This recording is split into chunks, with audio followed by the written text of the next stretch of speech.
it in my email, I can run and go print it. How do you do a peer review? How are you going to peer review? She could I can peer review, I just can't be peer reviewed. She could probably print it on her computer. Okay, so this part I would like.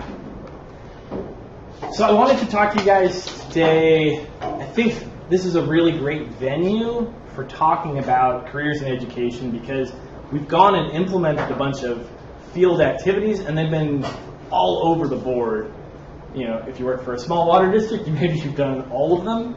But if you work for some more specific sort of agency, maybe you would only do certain aspects of it. And I suspect some of you have, you know, seen parts of this that you're really excited about and parts that you're like, I could not do any more of that and be a happy person. So first I wanted to talk a little bit about sort of the job getting process and then talk a little bit about the sort of careers that either people I know or people that I know of have in this field. And this is a great example. One of my colleagues is the senior aquatic scientist for Grand Canyon Monitoring Research Station with USGS, and that's us heading up Glen Canyon to go do some whole stream metabolism. That was really good fun. Okay, so I'll preface this by saying I am pretty much the lead for hiring most of our positions in the environmental science department at United Water.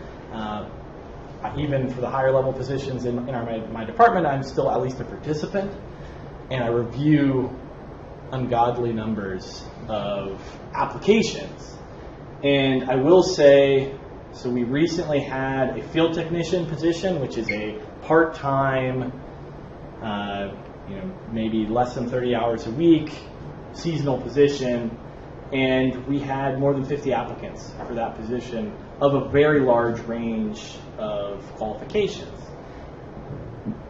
Just the numbers alone tell you need to stand out.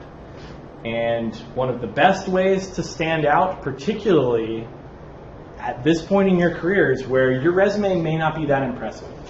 Your resume is going to include some activities you did in college, maybe a little bit of job experience, or some stuff that you did while you're at college. And people have that general expectation, if you're applying for an entry-level job, that's sort of where you're going to be. However, the job market is very challenging right now, and we got people with master's degrees applying for part-time jobs right now.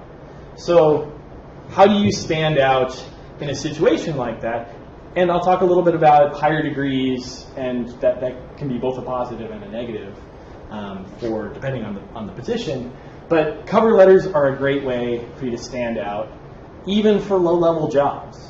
I'm going to emphasize this again and again and again. Read and write carefully. Have something generally prepared that you've read over a number of times. Have other people read it over. The number of mistakes that I see, or bad grammar, or spelling errors, or weird fonts because somebody copied and pasted things from different documents. When you have 50 applicants for a job, you're going to hire 1 or 2 people, you are looking for an excuse to take someone out of the pool. Like, you are kind of looking for who's going to be the good candidate, but most of you are like, I need to get rid of 42 of you to get the pool that I'm going to interview. So don't give people the excuse to get rid of your application. And depending on what level of job and what place you're applying to, it may not be the people who do the hiring who actually are reading your application from the get-go. It could be someone in HR who's just sort of sorting through things and looking for key phrases that match the job description, and then they filter and hand it on to the person. And that's particularly prevalent in the federal government. Cover letters are a great opportunity for you to tell your story. And I say tell your story particularly in elements that aren't obvious from your resume.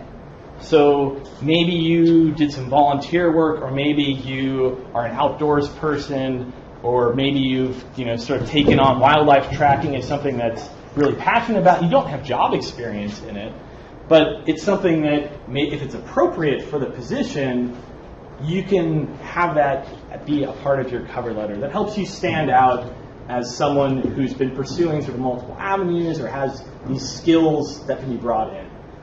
And also, maybe you've had a management job at Starbucks. It doesn't have anything to do with environmental science, but you managed people, you worked with people, you had to keep track of particular aspects. So think about the skills that you've gotten, even from unrelated jobs, and how those are a skill that's valuable to the company that you're trying to work for. Always try and highlight the important parts from your resume. So there are probably going to be things on your resume that you just want to make sure those stand out. Generally, I would say describe how you are a good fit for the position rather than how they are a good place for you. I think that's generally good guidance, because we're trying, like as an employer, we're trying to hire you because you're going to fit in well with us. Your career, in the general sense, doesn't matter to the company unless they're going to hire you. So I think that's generally a good approach. And try and make your application stand out in some sort of positive way. However, one of the key things that I think are really not good things to have in cover letters, and I think Carbon talks about it, is sort of the general platitudes of, I've loved bugs since I was 2. Like, well, a lot of people have loved bugs since they're 2, but how does that make you a good employee? How does that make you qualified for this position? And, you don't have to completely remove all the sort of passion from your letter, but try not to sort of get really touchy-feely in there. And what was the other thing I was going to say? I think those are the big topics on cover letters. Try and keep them short-ish. It's not like if you have 50 applicants, you don't want to read 10 pages of cover letter. So is 1 page fine then? Like toward half a page, or? I'd say 1 page is a good sort of range. 2 pages, like the further you get in your career, maybe the longer. 2 pages is pushing it. 3 pages is like that's pretty long. But it depends on what the employer is looking for. For a professor job, maybe a 3-page one would be appropriate if they only wanted a cover letter and they didn't want other supporting documents. So. Do you care about font and very particular formatting? Do you say someone? I personally don't. Say someone made it artsy. I would make put it flowers legible on it and stuff like that. I don't think those are a drawback unless it distracts from the document itself.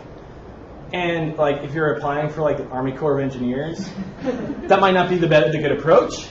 But if you're applying for an outreach position at your local nature center, that might be a great approach. Yeah, so I've heard both sides. Some people are I want something visually appealing. I want it to. You want to catch somebody's stand attention, out. But you don't want them to be personal logo, not like a weird look, but sort of just I've seen people on their business cards or they have their own letterheads for stuff where it's just sort of an abstract some colors and shapes, but it's you'd call it a logo, but it's And I don't I don't see that as a problem. I don't see that as something I would spend all my time on. Yeah. I would spend my time on the content of the letter. And I guess the last thing to say about cover letters is do not do a one-size-fits-all cover letter. Write a cover letter for the job you're applying for, not just sort of some vague thing. And generally catering to your application the more you can, and that goes with every document that you send in for a job. Cater it to the job. Don't include, your swim teacher experience when you're 8, for a job when you're 30. Probably not very relevant unless you're applying to be a swim teacher. I don't know. Okay. So resumes. I'm not going to read through, but sort of the general list of things you might want to include earlier in your career. Things like relevant coursework could be a good thing, particularly if maybe you don't have to turn in transcripts, but somebody's asking for, oh, do you have experience in this? Well, okay, well, I took a class in GIS. So yes, I have experience in that. And it's on your resume, so somebody could be like, oh, this is somebody that does GIS. You can include things like outreach and volunteer experience. The one component that I would emphasize for a resume is to be able to discuss with detail and understanding anything that you put on your resume. And I generally would suggest that for any job that you have, is understand, so particularly when you're doing science, so a lot of you guys are doing like the beach cleanup or the beach debris, like if you don't know why the project is doing what it's doing, find out, because saying, oh, I went and collected marine debris, whoop-de-doo. But if you can say, I collected marine debris to answer these questions, I was a part of the study in these ways, these are the things they're anticipating getting out of that study, that makes you sound like you know what you're talking about, and hopefully you do. And it makes it sound like you were not just a minion, you were engaged in the project. You thought it was something of value to you, and that you were of value to it. Again, tailor your document to the job. There isn't a one-size-fits-all. Resumes are a little bit harder, particularly when you're early in your career. You don't have that many components to your resume, so you may just sort of keep what you can in there. And a resume is a living document.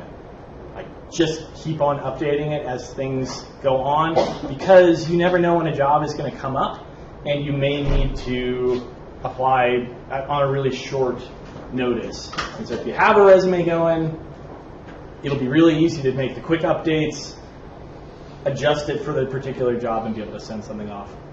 On a quick turnaround that you've really clearly spent time formatting and whatever.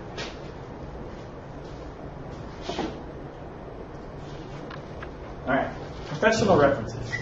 Did you have a question? No. Okay.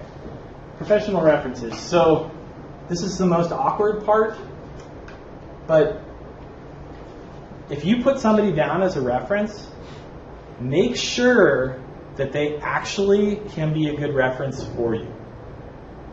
I've had employees who we let go put me down as a reference for a job, and obviously I can't give them a good reference, and that's not going to help their career. So make sure that you ask, one, if somebody's willing. Maybe they don't have time to be a reference for you, and so they're just going to not do a good job on a reference letter or whatever, and whether they could be a positive reference for you. Particularly early on in your careers, you may not have people that know you very well, but try while you're here to get to know your professors, to try to get to know other researchers. If you have the opportunities to go to like professional conferences, take advantage of those. Getting to know people, getting to be a part of the scientific community is really important for your career. And try and select people for references that know you, know your skills, and maybe know your weaknesses, because often when somebody calls me to be a reference, they'll say, hey, how'd this person do on these things, and are there any things that I might want to know about them? And having been a person who has hired people who the reference gave me bad information, like if you ever are the person giving a reference, be honest, because you can really burn somebody pretty bad. Keep your references up to date. Like probably your reference from 10 years ago is not a fantastic reference for now. That may not be true if you get a higher degree. Your major advisor may still be somebody who's a good reference for you, because they're going to know you really well. It's generally good practice to try and give your references a heads up if they have to actually do something.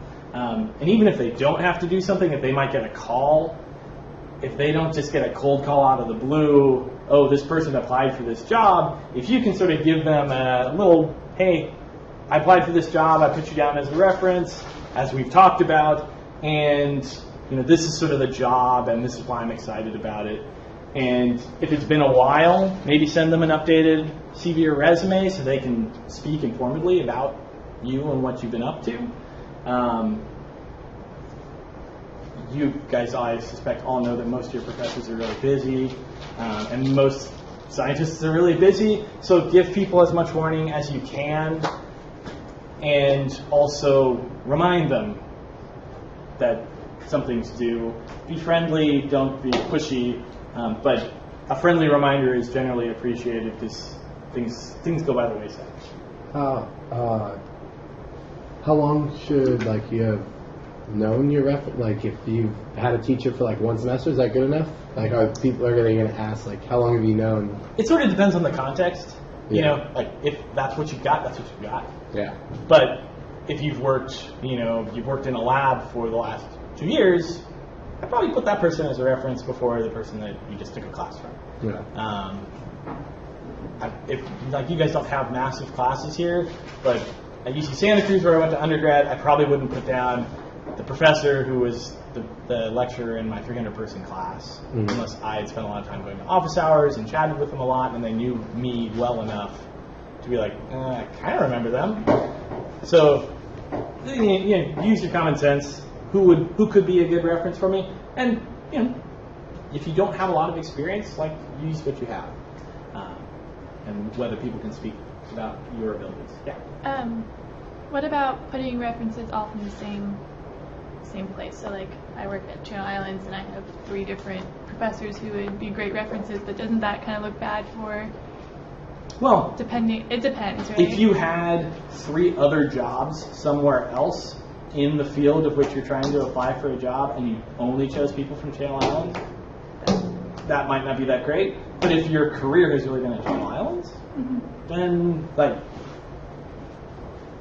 you have to live within your experience. That's what you have as people who are good references for you, and this is where your career has been. It's great to have diversity of people, but I wouldn't hold it against someone at an entry-level position. Somebody might have a little bit more problem with it for a mid or high-level position if all your experience was just at one place. But what about a personal reference? Maybe if you only had one job or no job, but obviously you wouldn't want to put your mom or your dad. Don't put your mom and your dad. Don't put your buddy. You could put a coworker, or I would prefer a manager, somebody who had some sort of supervisory role over you at a position, even if it's at Petco. Still, if they can speak to how are you as an employee, were you on time, did you have attention to detail, those sorts of things, that's still a good reference. What about a mentor, maybe a high school teacher, but you stayed in touch, you never worked together, you never did research together, but you've stayed. That is a potential reference. It wouldn't be the strong reference for your career, but you have to work with what you have. If you don't have career stuff, you have to get career stuff before you can have more references. Yeah. It's a feedback mechanism, and things will get better as you go on in your career. Okay. You won't have to be oh, what can I even put on my resume? And certainly that's hard in the first couple of years. Okay. So interviews, and there's been a lot of research on interviews saying that actually interviews aren't really a great way to figure out whether somebody's a good fit for the job, and a lot of it is really about personality. However, regardless of that research, you still have to go and do an interview, and people are still using interviews for hiring. And my best guidance is, I maybe put this a little bit out of order, but do your research to the extent that you can. If there is something available, if they have a website, they have documents, they have something, read it again, pretend it's a reading quiz, and really try and understand what they're up to, understand about their projects. However, don't go into the interview being I know everything about your company, because you probably don't, because they don't display everything about it. and even if you spent 2 weeks memorizing all of their materials, you're not going to know it as well as somebody that works there. So be confident and say, hey, I really was interested in what you're up to. I've read, these things about your company, but I'm interested to learn more. So just try not to be arrogant. It's really obvious to people when you seem to think you know more than you do, and that's never a good feeling for an interview to have. Going back to the resumes, be able to discuss anything on your resume with understanding. So again, if you're doing research projects here, don't just have them on your resume. Understand what the project is and be able to talk about it intelligently. And take the opportunity to learn about it before you go away, because you're probably not going to be able to come back and get it when you're applying for a job a couple years from now. So we talked about it a little bit in the resume cover letter section, but particularly in the interview on the fly, you will need to be able to link your skills and sort of the application of those skills, particularly if you're early in your career and you don't have a lot of experience to go on. What are the components from other things you've done that could be applied to the job? Think about challenging situations that you've been in and how you overcame them. Think about interpersonal relationships that you've had and either how you would do them differently or how you think you were able to sort of navigate some sort of challenging task. Never leave an interview without having good questions. Ask questions, even if they sort of maybe answered all of your questions. There are other things that you could ask about. You can ask about, like, how do they like working for that employer? Like, things about, would this be a good fit for me, sort of questions. But if you can ask sort of insightful questions, particularly based on your research, and people are going to know, hey, they're really interested in this job. They've done the work to try and get this job. And they're smart enough to be able to think on the fly about what's going on. If you're shy, and I definitely would qualify myself as being shy in my early days, like maybe write some stuff down, have some notes, because it's hard on the fly. Like, I didn't get a promotion in my first job, and my bosses, who were my friends, came back to me and said, you finished the interview and you didn't have any questions.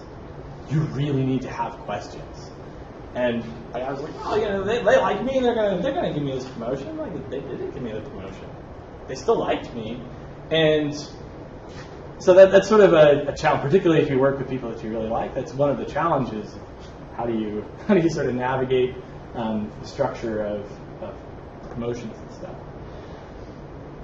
If you have cool supplementary materials, so maybe you published something, or maybe you've made a poster for a scientific meeting, or something that's relevant, to the general thing, print it out. Bring a copy to give them. Somebody that has these sort of little items, you have them left behind, and you're like, oh, I remember that person. Give the people some reason to remember you, and then when they're going through their evaluation process and be like, how are we going to whittle down from 8 to 2 or to 1, like, who do we pick? The sort of final thing is, don't beat yourself up. This is a tough market. This is a tough field to get jobs in, and there's a lot of people applying. Don't necessarily take it personally if you don't get the job. It's hard not to. It's really hard not to take it personally. But there are often lots of very qualified people applying for the same jobs. And some people are a better fit. Like, maybe you are slightly more qualified, but maybe they're a better fit for the position, or a better personal match with the people that they're going to work with. And so all those sorts of things have to fit together for the employer. And being the guy who often has to make those decisions is not easy. I spend multiple days sort of deliberating, well, this person's got these advantages, but they got this disadvantage. but how does that outweigh the other person who's got these other aspects of it? So if you ever have the opportunity to be on the other side of the table, to be the interviewer, to be the person reviewing a bunch of resumes, do it. It's a really good learning experience for what makes sense, what pops out of a pile, what sorts of personalities or questions or approaches make you interested in having that person be a part of your organization. So, does anybody have any questions? Can I make a comment? Yeah. So for a lot of technical jobs, make sure you know what type of instrumentation they're using. So if you're doing like water quality stuff, at least find some research like how are they doing it, because I guarantee you they're going to ask you a technical question, and if you don't know, then it kind of makes you like, well, how do you know you're going to be well fit for this job?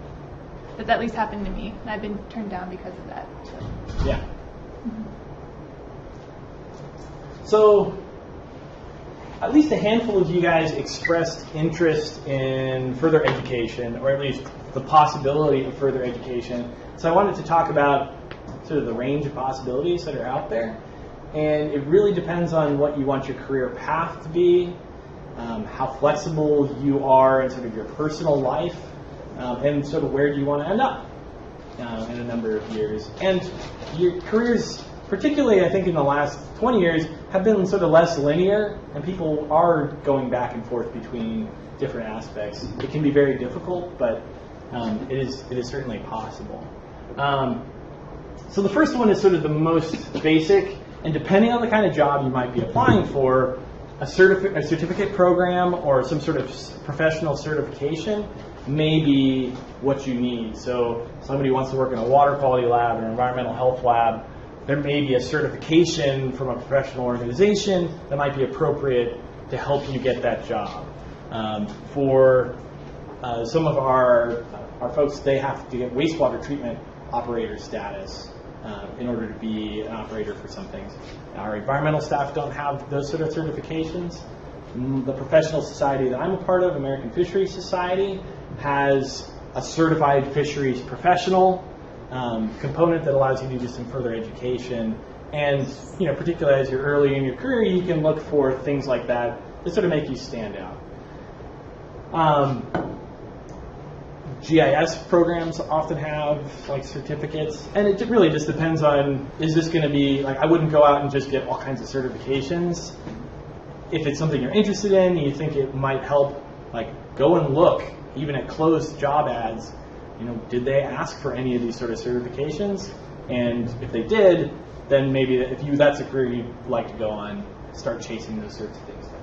Are there any sort of like big ones within environmental science that sort of... Environmental science is such a broad topic. Well, okay, all right. And just like the job, like, would it behoove us to go and like take a class, whether it be online or not, like to have like a certificate now for Excel and Word and those things, or just base knowledge is fine? I would, for Excel and Word, definitely. Okay. Please but like spend a lot of time learning those things, but everyone has the expectation you already know how to do that. Okay. GIS is more specialized. If you want to do GIS, like the more exposure you have to GIS and using it, the better off you'll be.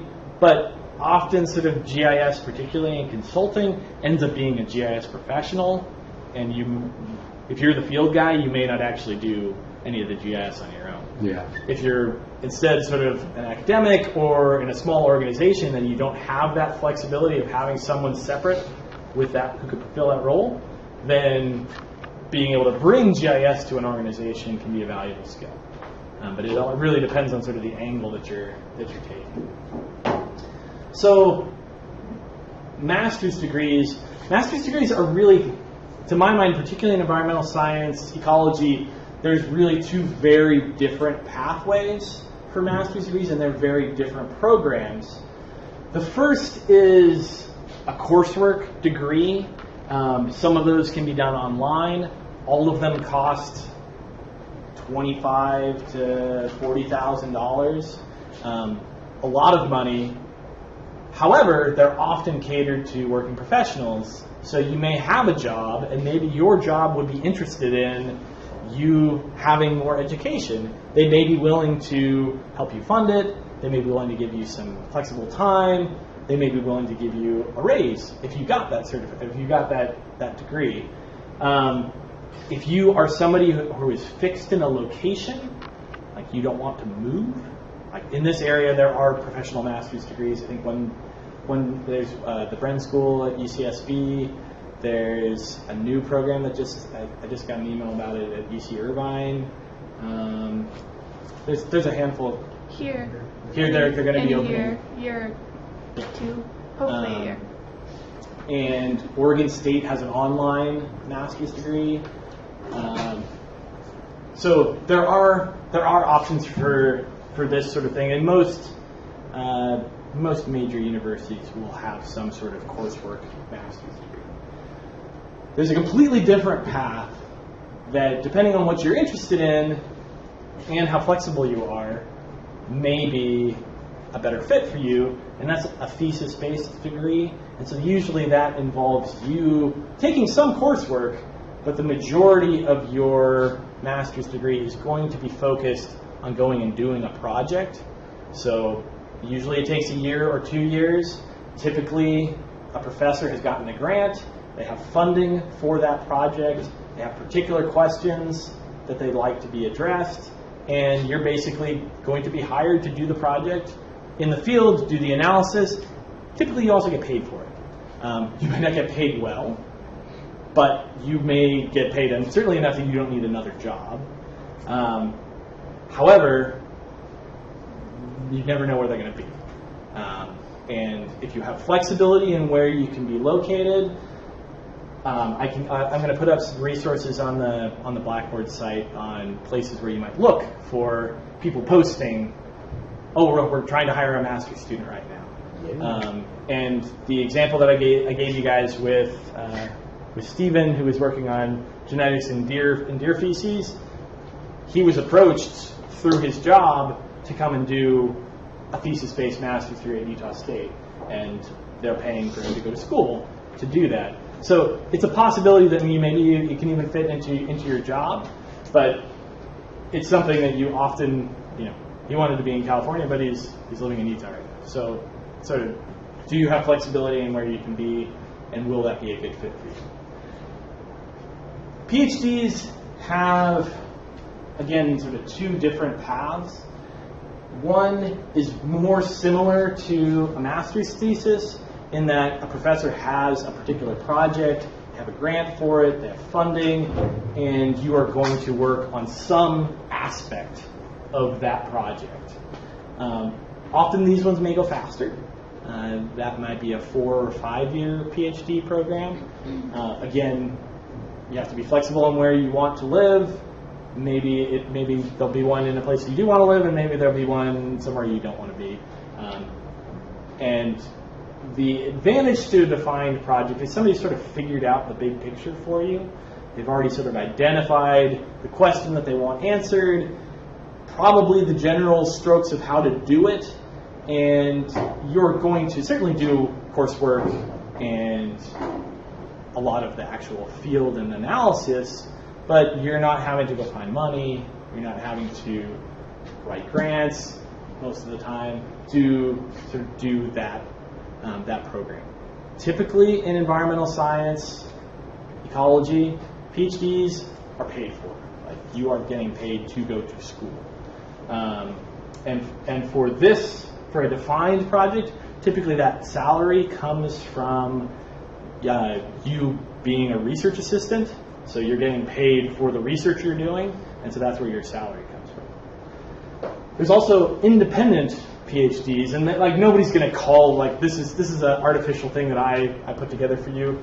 But an independent PhD, which is actually the approach that I took, is I went into a program with sort of my own questions.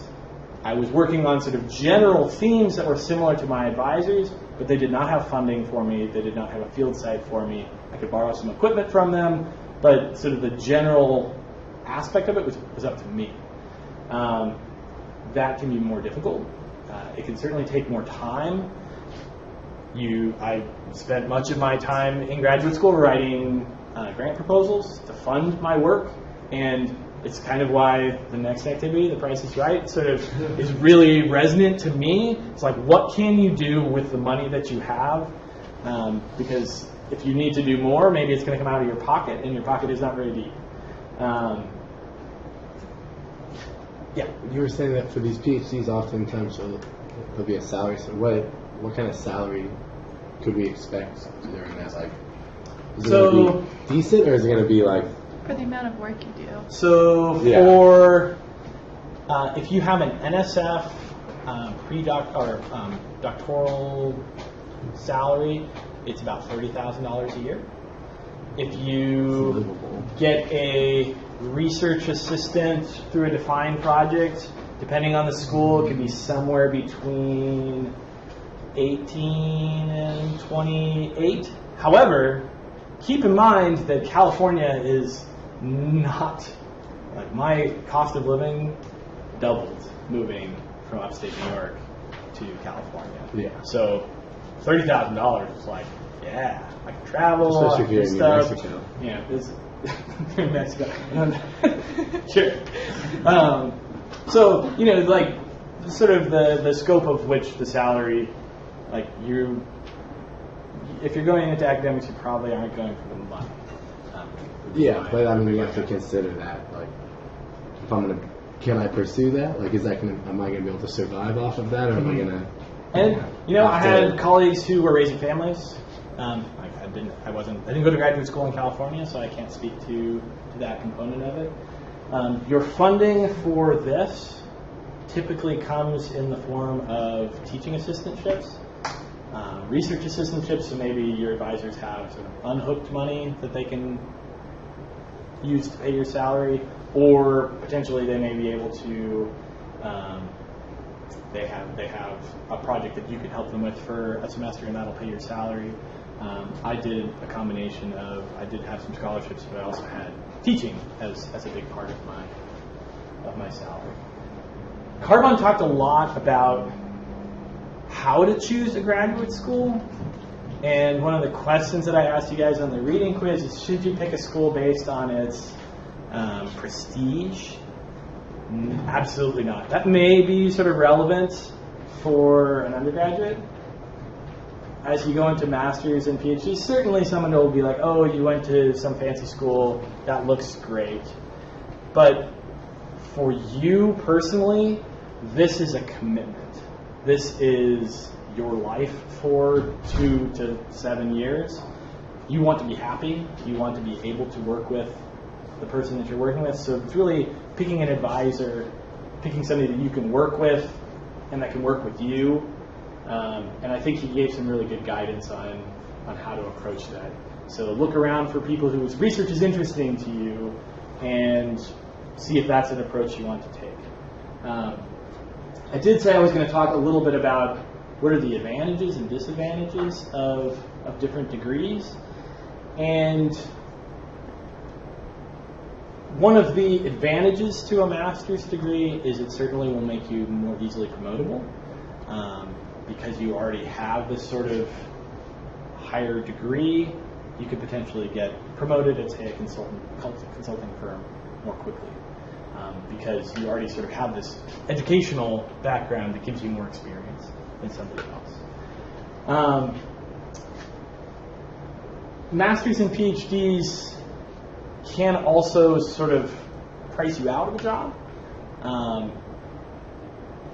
You don't, as an employer, I don't want to hire someone who's not going to want to stay in the job, who's not going to be satisfied in the role that they're playing. And if I know there's not really promotion potential for them, they're going to be moving on or looking for a different job. And that doesn't help me get my work done. So it may not be an advantage to have a master's degree and apply for entry-level positions, but it may be advantageous for something more in the middle. But at the same time, we have people with master's degrees who are applying and getting some of these jobs because they have more experience than other people doing some activities. So there isn't necessarily a great answer.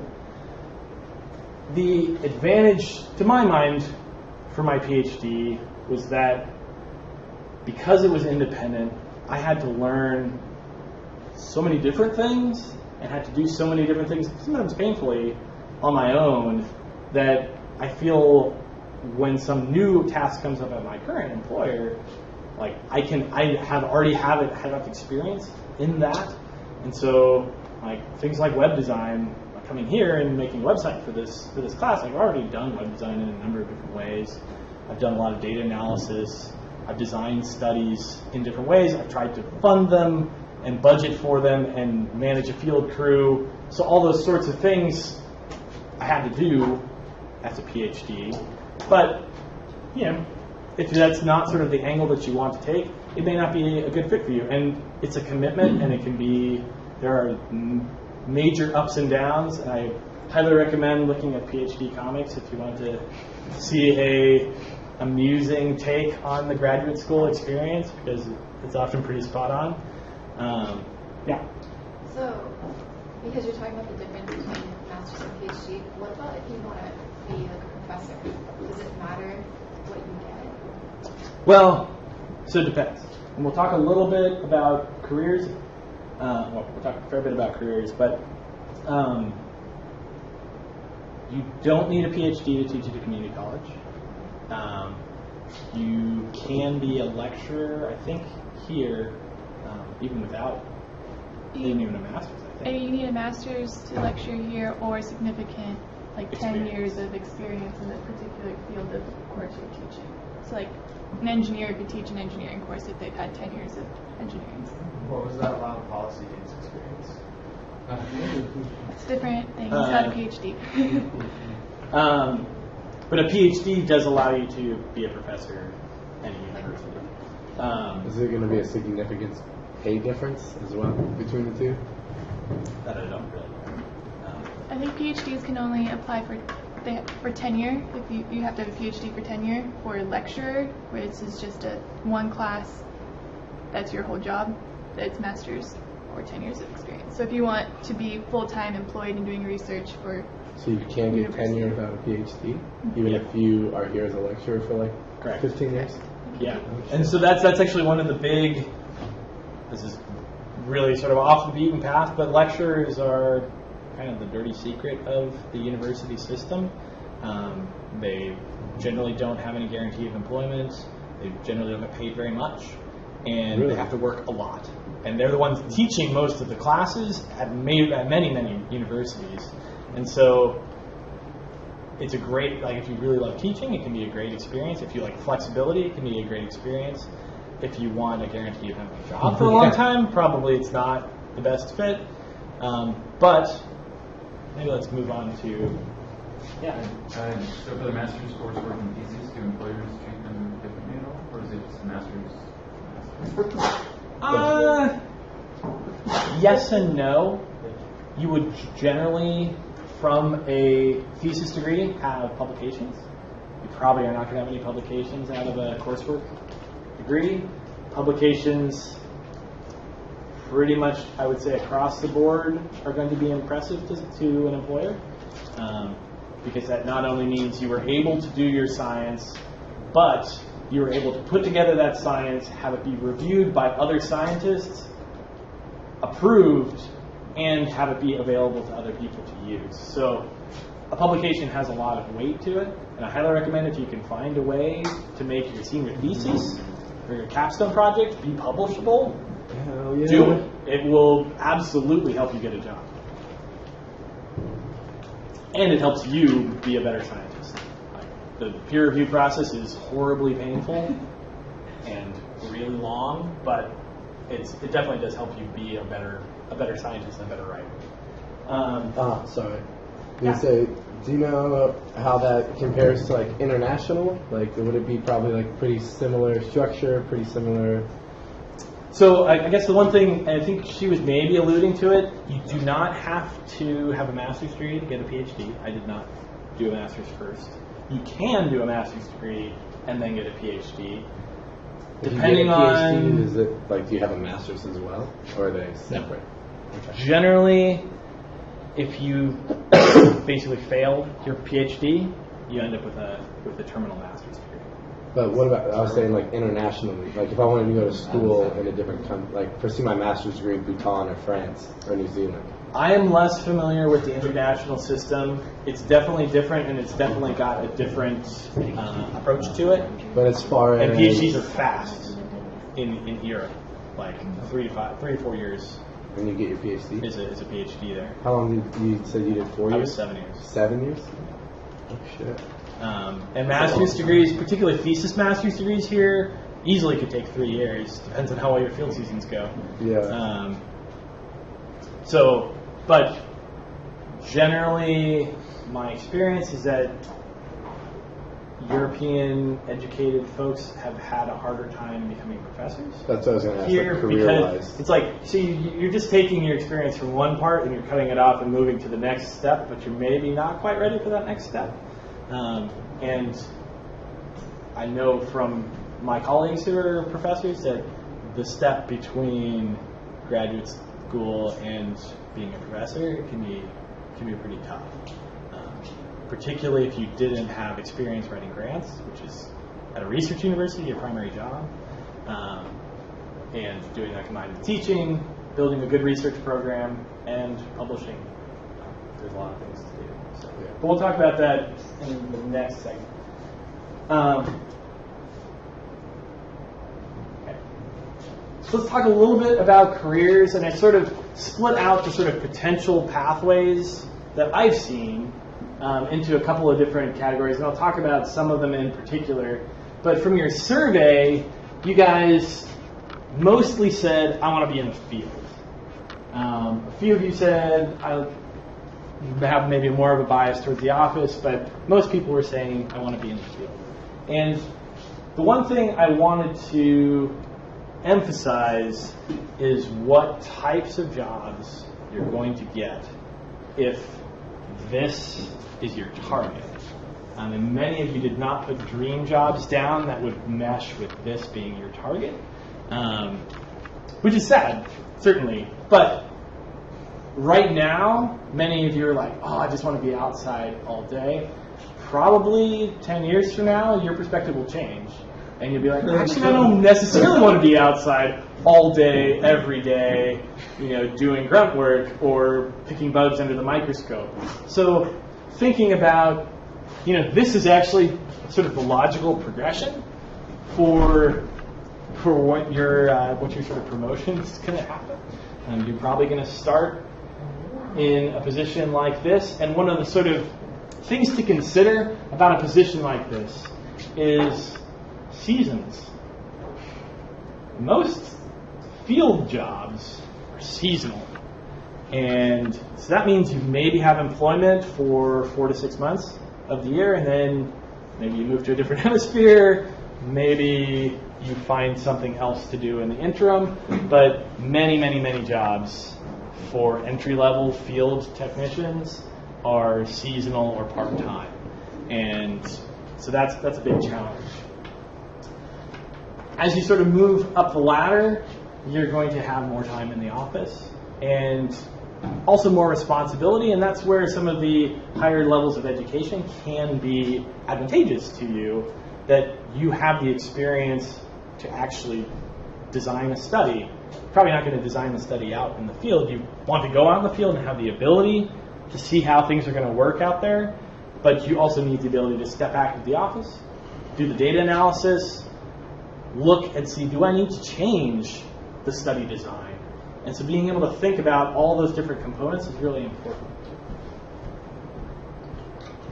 Okay. So academics, and I think a couple of you just asked some questions about academics, and academics is a pretty broad-ranging topic, and you could easily do anything in this range with your ESRM degree and probably some other education. But there's things like the semester, where basically they're sailing a tall ship across the ocean and doing oceanography. Really expensive, by the way, But if you potentially have sailing experience and science experience, you could potentially be an instructor on something like that. LA County has an outdoor science school for primary education. So if you were somebody who's really passionate about outreach, education could be one component. Museums often have similar sorts of programs. High school teaching is absolutely an option, and environmental science is showing up more and more in high schools. I don't believe you probably, I think it depends on the school or the area, but you may need to have a teaching credential to teach in a high school. But that's not, I don't think that's true everywhere. Teaching credential or master's in the subject. Really, man? So, community colleges, I think a lot of you have already experienced the community college system, and they have very strong programs, and it's a great way to get people a foot in the door into a four-year university, or to see a bunch of different things about what makes them interested, what is a good career path for them. Generally, you need either a fair bit of experience or a master's degree to teach at a community college, or a PhD to teach at a community college. But I don't know what your experiences at community college were, but colleagues that I have had who've either been at community colleges or have gone through community colleges have felt that they have a very strong program where they had a personal relationship with their professor. And if that's something that you really like, community college could be a good fit. You have some strong limitations, though. You probably aren't going to have a major research program. The facilities that you have are going to be very limited. The flexibility that you have is going to be limited, and you're probably going to be teaching a lot of different classes all at the same time. The liberal arts teaching focused college, so somewhere like here would be falling into that, and most of the CSUs generally fall into that category. And then the overall research-focused universities need a PhD to do this. And they're kind of melding together in that many of these programs are actually expecting people to have active research programs, but the facilities are much more limited. The funding, the ability to get a large grant is potentially more limited. But on the positive side, you have the advantage of being able to really work with students, integrate students into a research program. And I think you guys have seen that here, that you really are able to get hands-on into a cool project that you might not have had the opportunity to do because a graduate student would have been doing it somewhere else. But if your main focus is research, and you really like research, and teaching is maybe sort of a side focus for you, then a major university, and not to say there aren't amazing teachers at these universities, but teaching isn't the main criteria generally for your performance and how you get tenure at any university like that. So consulting. I suspect at least some of you guys will end up in consulting. I work with a lot of different consultants, and it can range all the way from basically you starting your own LLC and running a consulting firm on something very topical, or maybe you subcontract with a larger firm to bring some particular aspect to it. A small program, so the Griffith Wildlife Biology folks that you guys saw the job ad for, and David Magny, who's done a lot of actually work with Channel Island. Both of them are very small consulting firms, maybe one or two people with some additional field help.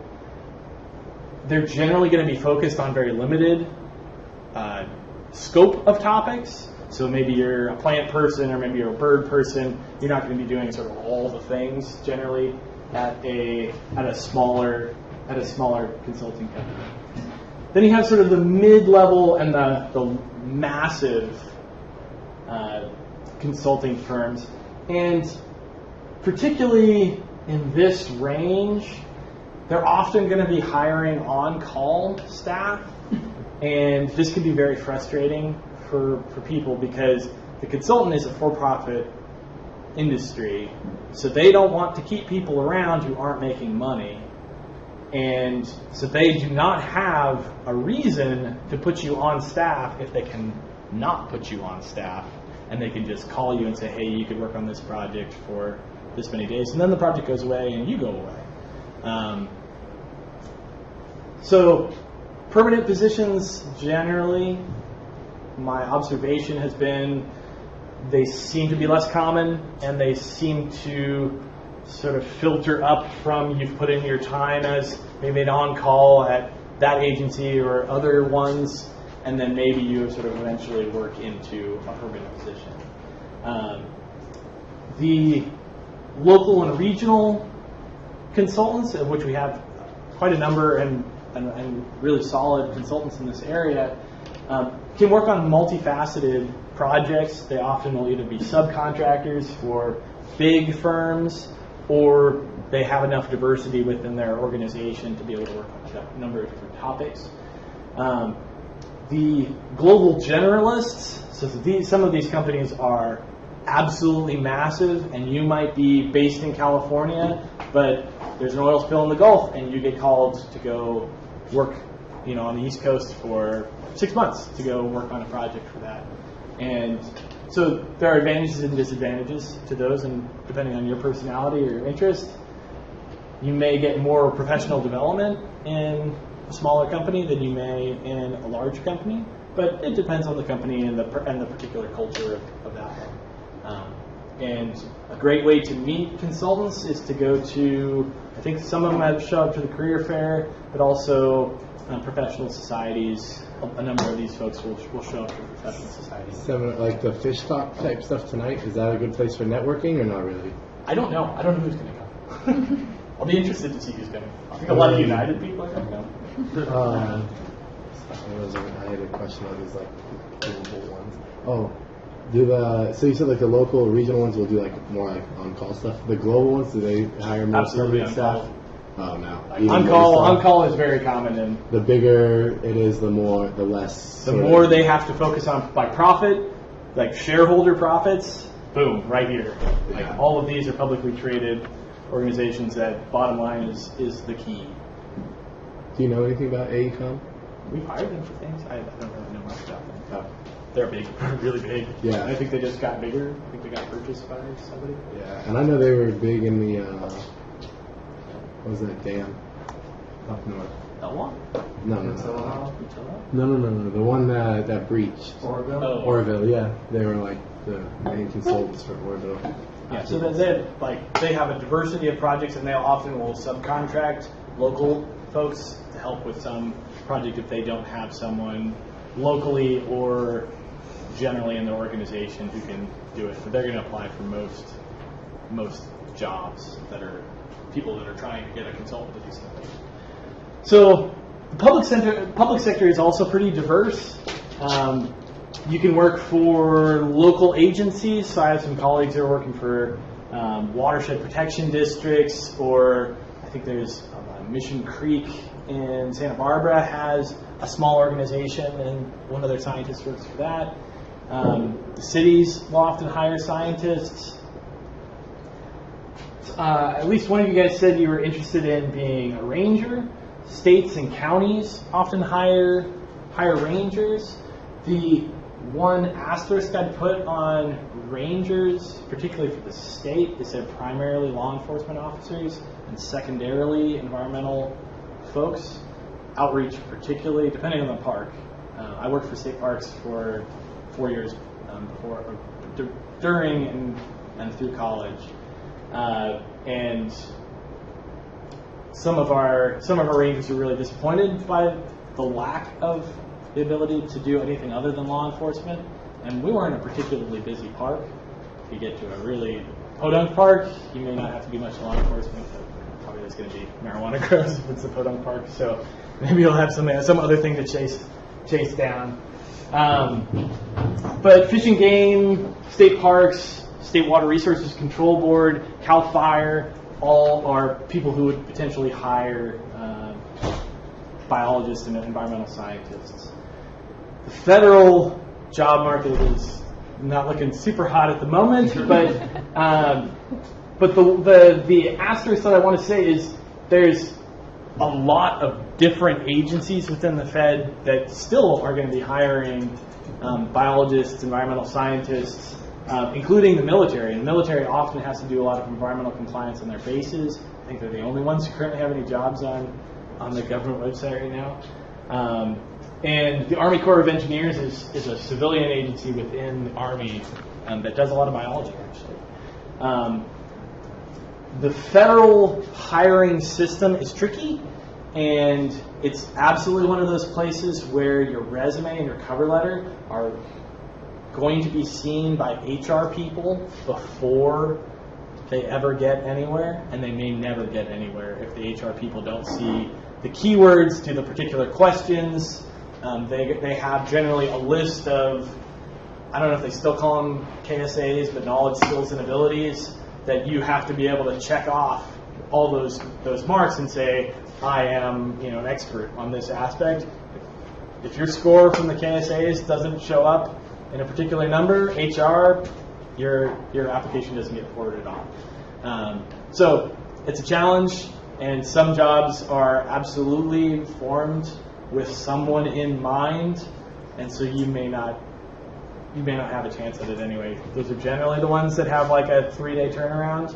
The ones that are open for weeks or months, they may not have someone in mind for that position. The sort of diversity of things that you can do in the public sector can be from sort of law enforcement to outdoor outreach or education. A lot of things are going to be environmental compliance and permitting, planning. Those are generally the aspects that most agencies need help. Is how are we as an agency going to meet environmental laws, and how are we going to design our activities to meet those things. But there are certainly people doing basic science, in particularly like USGS, sometimes in National Park Service, Forest Service, Fish and Wildlife Service, and NIMS are more on the regulatory side of things, so they do have research staff and like nature reserves. All right. So NGOs. And I have worked for NGOs, and by my one asterisk is try and get a good sense of the NGO before you get hooked into it. There's a number of sort of issues, and particularly in the non-governmental sector, in which people have a lot of passion but maybe not much experience sort of running an organization. And so a lot of NGOs have maybe not great organizational systems and can be a challenging place to be an employee. You may also not get paid very well. But depending on your passion, it may be a great fit for you, and there are absolutely amazing NGOs out there doing amazing work. But I just suggest, particularly on the smaller side of things, to talk to people that work there and see what they've been up to over the years, and whether they're sort of a new and maybe fly-by-night operation. The sort of categories that I generally see are groups like public awareness or lobbying or litigious organizations. So folks like the Center for Biological Diversity, the Sierra Club, are often, say, taking people's donations and either going to Washington to knock on doors of Congress people, or potentially suing someone who they believe is violating some environmental law. And yeah, those are sort of the big categories for that. They do often have, actually one of my good friends from graduate school is I think working for EDF, doing science, trying to advise them on what should our policy pathway be for, I think she's working on fracking, and what's sort of the science known about fracking, and what should their position be as an organization that's based on science. So all the sorts of things, you could work for one of these organizations and not be a lobbyist, but you're probably going to be contributing to that angle of the field. Folks like the Nature Conservancy, World Wildlife Fund often have on-the-ground conservation projects, and people that work for them could be like a reserve manager. So they may even be hiring a reserve manager for the Santa Clara River. But most of the TNC properties have somebody managing them. And that is absolutely a thing where you could do a diverse range of things, from like building a trail and using a backhoe to reading somebody's scientific permit, because you're probably going to be wearing the hat of doing everything for that nature preserve. And then we have local and regional organizations that maybe have a particular focus or a particular area that they're interested in, and they will hire anywhere from compliance to like actually have sort of projects on the ground, or general sort of advocacy sorts of things. And actually the lecture that I sent you tonight is sponsored by Caltrout. So they're bringing in scientists and engineers to come and talk about fish passage in this region, and because they're really interested in trout and the persistence of trout in California. Okay. So this one I thought was maybe sort of a little bit more off, maybe out of your head, but one of my friends who graduated out of this program, Paul Spar, is now in industry from having worked on the drone program. I can't remember which. 640. And so potentially your experience here may translate into an industry job, whether that be the fabrication of equipment or the design of equipment for actually doing science, or maybe you're going to be application advisor. So maybe you could work for a company like that and be the person on the phone that says, hey, our device will help you do that. It won't help you do this other thing. Maybe you need this piece of software. You need this other component. So one of my colleagues in graduate school was a civil environmental engineer, and he was working for a company that built those acoustic Doppler velocimeters. And when people were having science problems with them, he'd be the guy picking up the phone and helping them troubleshoot their data and troubleshoot the operations of the instrument. A lot of industry, particularly bigger industry, is going to need somebody helping them with environmental compliance, and so that's another thing that you might see. One of my lab mates in graduate school is now working for our Al Jazeera, doing science production, video production for their television network, and does a lot of video public outreach. So that's another potential angle that you can take your knowledge of science and be able to translate that to something that the public can actually digest. And we talked a little bit about sort of the groups, but lobbying is also a potential thing that could happen in industry. All right. So we can cut the lecture there. You don't want to record this?